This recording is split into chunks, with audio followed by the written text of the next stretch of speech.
serviço militar obrigatório é algo muito importante na vida de um jovem. Querendo ele ou não servir, você vai conhecer muita gente, vai se divertir, beleza? Vamos lá. Começa já na fase de inscrição, onde você vai ter que votar várias vezes no mesmo posto para você ou carimbar, caso você não continue, ou então para você voltar. Aí você já vai fazendo essas amizades. E rola muita zoação também, sempre tem um que é mais esperto que o outro, aí tem um outro que é o mais bizonho, que sempre tá fazendo alguma merda. Então já serve de zoação pra todo mundo. Eu servi, eu passei por todo esse processo. Eu não queria servir. Eu meio que tentava saber o que precisava pra não servir. Teve um lá que achou que pra não servir tinha que falar que era pederasta. E ele chegou a falar isso. E os sargentos, tenentes, o pessoal que tava lá fazendo todo o processo, começaram a rir, porque viram que ele não conseguiu sustentar o personagem por muito tempo. Então meio que zoaram ele e ele acabou servindo. E eu achava que, dizendo que estava num trabalho muito importante, eles iriam me dispensar, porque disseram que o exército já estava passando por um período muito complicado, de não ter muito orçamento, e eles estavam dispensando os jovens que tinham alguma coisa já a oferecer fora, estavam trabalhando, fazendo curso, e eu pegar só o pessoal que não estava fazendo nada. Eu descobri que era o contrário. No meu caso, querendo pegar gente que tinha algum tipo de qualificação, e ali precisava de alguém que tivesse algum tipo de conhecimento. E aí eu comecei a falar do que eu estava fazendo, trabalhando, e tinha um sargento que tinha uma voz muito fininha. Aí esse sargento me perguntou: meu amigo, tu quer servir? Quero não, senhor. Então pode contar comigo que tu vai servir. Eu falei, caralho, ferrou agora. E assim eu comecei a vida lá de conscrito, não conscrito, porque eu estava fazendo a inscrição lá, tá passando aquele processo no posto. Esse é o efetivo variado, né? Que é o soldado, mas que ele não é efetivado. Enfim, a zoação continua porque tinha que fazer os testes de aptidão e todo mundo ia mais ou menos mal, de médio para ruim. Um ou outro lá que fazia lá várias barras, flexão e tal. A maioria era muito ruim. Eu acho que eu fui um mediano, tinha que fazer acho que 10 barras. Eu cheguei a fazer 9, não lembro mais. Mas eu conseguia finalizar tudo. E foi bom, porque depois disso aí eu comecei a me importar mais com o físico, aí ficava lá sempre malhando depois. Mas tinha um momento muito sério também, que aí começava a ficar lá em fila, formado, tinha que obedecer, os caras começavam a botar pressão, e os soldados antigos, os cabos antigos também botavam uma pressão. E depois você vai descobrir que isso era tudo uma farsa, você sempre estava enganado. Os caras eram até maneiros. Depois passou os 3 meses de período, né? De período básico, que são 3 meses. E aí esses soldados, os caras colocavam pilha, falando que ia ter o teste da farinha, e se você não passasse, você ia ser interrogado e tal. E tinha uma galera lá que acreditava. Porra, que isso? Você tinha que sentar na farinha, soprar, acho que fazer um desenho na farinha, era um troço assim.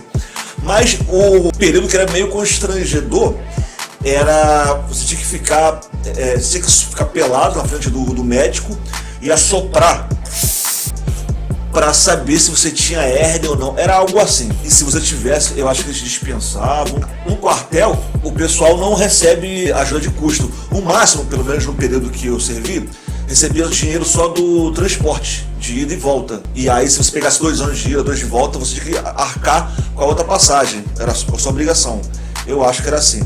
Então, para eu não gastar o dinheiro, o que eu fazia? Eu dormia lá, porque tinha alojamento, tem alojamento de cabo soldado, e você pagava acho que um valor lá por mês. E você, acho que todo mundo tinha que pagar, mesmo que você não dormisse lá, pagava TV a cabo, mesa de ping-pong, sinuca. Foi o período que eu fiquei craque em ping-pong e sinuca. Eu passava sempre a semana toda no quartel, ia embora só sexta-feira de tarde. O primeiro esporro mesmo que eu tomei nem foi dentro do quartel. Todo mundo tomava muito esporro lá. O meu foi mais ou menos pesado, foi com medo, eu vou ser preso. Porque a gente participou de treino de tiro e pô, foi maneiro pra caramba e tal. Eles falaram pra gente que não podia levar as cápsulas de fuzil.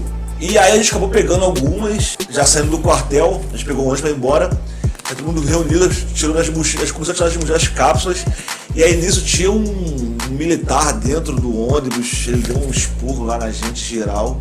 A gente ficou lá com um cara de bunda. E perdemos as cápsulas que a gente tinha recolhido do stand de tiro.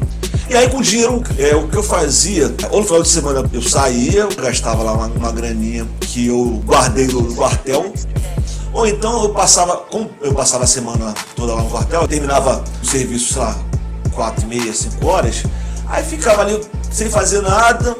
Foi o tempo que eu corria muito, malhava lá, eu lia muito lá.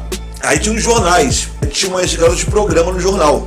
Então eu comecei a procurar aquilo também. Aí eu pegava o jornal e ia nesses puteiros do centro da cidade. Aí eu lembro que teve uma vez que eu saí e os puteiros estavam todos cheios, não tinha mais lugar. O puteiro na verdade era uma sala comercial, onde as meninas alugavam, às vezes tinham dois boxes e rolava ali. Aí eu olhava lá, fulana de tal, que era tudo menina, aí batia na porta, tem gente! Aí eu saía, procurava outro no mesmo prédio. Esse prédio, acho que até hoje tem no Rio, no centro do Rio. Aí eu ia lá no outro, aí apertava a campainha, tá ocupado. Aí procurava outro naquele mesmo prédio, achava, aquele prédio só tinha isso.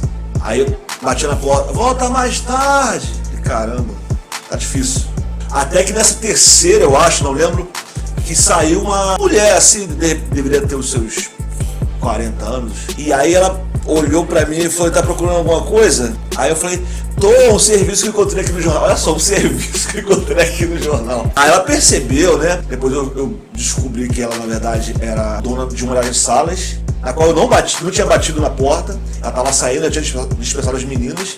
Aí ela falou, posso te ajudar e tal. Enfim, aí o problema foi com ela. Ela falou que quase não fazia. Não sei se era mentira, se ela me enganou.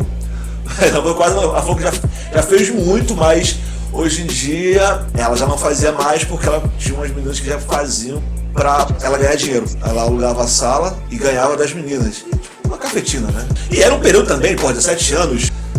Tava no auge, né? Uma história que eu conto que quase ninguém acredita. E a gente começava a sair muito também com os amigos de lá, na festa junina, no mês de junho, julho. A gente com o uniforme do quartel.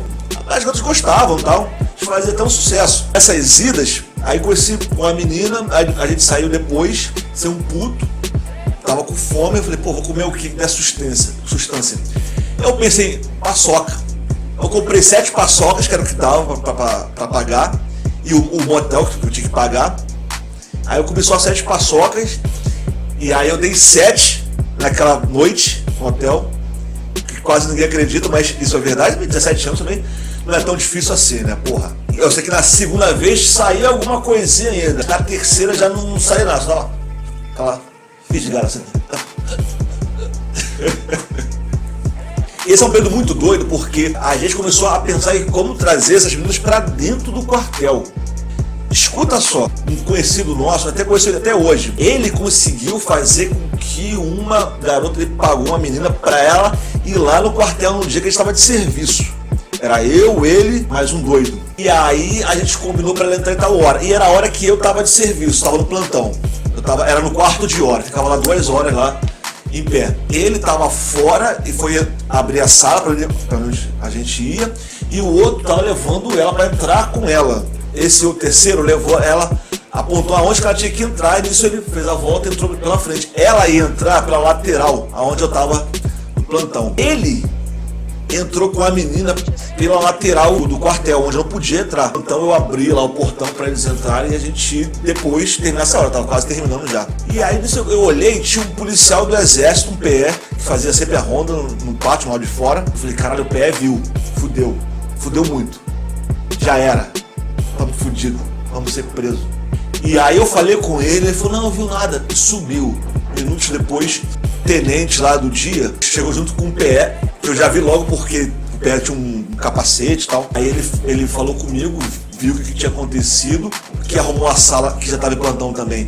Teve que falar, aí esse que falou, ligou lá pra sala para pedir pro rapaz descer com a menina. Aí a gente foi julgado lá no sindicância. A minha pena foi dormir no quartel. Eu já dormia no quartel, então não teve nenhuma diferença. O que deu a ideia para isso tudo, eu acho que ele pegou uma cadeia de 6 dias, uma cadeia de militar. E o outro, eu não lembro o que aconteceu, mas foi um meio termo, assim. Então, se você não fez isso, não faça, porque você pode se dar mal.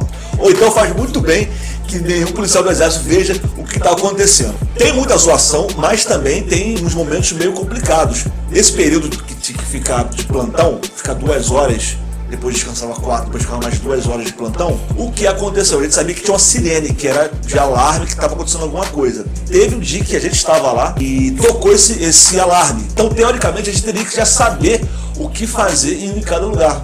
Esse alarme tocou, todo mundo saiu correndo pelo meio da pista que tinha no quartel, e não pelos cantos. A gente não tinha noção nenhuma de fazer isso. Independente do lugar que você mora, todo mundo fez a mesma coisa. Saiu em direção. E aí depois a gente descobriu que na verdade era um tenente que inventou na cabeça dele fazer isso. Só que aí ele não avisou isso pro capitão. E o capitão da companhia de serviço onde ele estava ficou meio puto com ele. Eu acho que rolou ali uma mijada em cima do cara. Mas o melhor dia foi quando a gente deu uma manta no maluco. O que é manta? É dar porrada. Era o maluco mais chato que tinha do grupo, do pelotão. Chato pra cacete. E aí todo mundo queria dar uma manta dele, que é tipo jogar um lençol em cima, alguma coisa, meter a porrada nele. Só que ele sempre se salvava por algum motivo, tinha um superior. Só que chegou o dia que tava eu e mais 4 e mais ele no acampamento. Cara, o maluco olhou pra mim, olhou pra esse chato, olhou pra mim, eu olhando pra ele, eu já entendi o que ele queria. E aí ele pegou lá um toldo, e aí ele jogou em cima do maluco. Quando ele jogou em cima, eu já vi dando porrada de pilão assim na cabeça dele. Aí já os outros 2 já vieram também metendo a porrada. E nisso tinha um aluno tenente. O aluno tenente ficou assustado. Ele não sabia o que fazer, ele não fez nada. Ele apanhou muito. E o tenente, depois que ele apanhou, ele ficou porque achou que era uma brincadeira, e não era, porque nós 4 fomos os felizados em fazer aquilo que toda a tropa queria fazer, que é meter a porrada nele. Não de soco fechado na cara para não deixar marca, mas foi só socão de cima para baixo, assim, quando ele tava caído. Ele apanhou muito. Aí nisso a gente saiu todo torto. Quando o caminhão parou lá, a gente contou tudo o que tinha acontecido, a galera vibrou.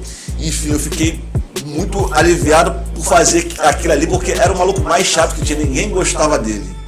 Porra, com certeza, se você não serviu, você vai encontrar um maluco assim. Se você já serviu, você com certeza já teve um conhecido assim, de tropa que era dessa forma. Então aproveita e coloca aí quem era esse maluco, o que tu fez com ele. Algo ruim que teve no quartel foi porque eu não consegui tirar a carteira de motorista.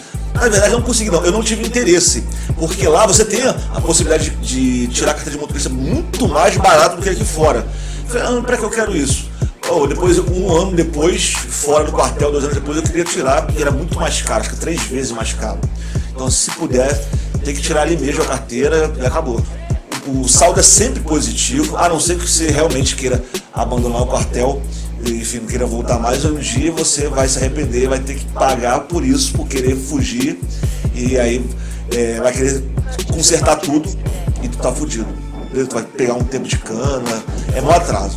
Tem que ir, amigo, acabou, vai ser maneiro pra caralho, tu vai zoar, tu vai ser punido por alguma coisa, por alguma merda que você fizer, isso é certo, entendeu? Mas vai que é bom. Se você já foi, já fala como é que foi, bota aí nos comentários qual a história que tu tem aí, se teve algum vacilão também na sua tropa aí que mereceu umas porradas, teve alguma garota que quis botar pra dentro aí, tomou punição, foi preso, enfim, conta a história de quartel aí, beleza? Então aproveita, dá um like ou dislike, se inscreve, ativa a notificação, a gente tá junto daqui a pouco. Valeu!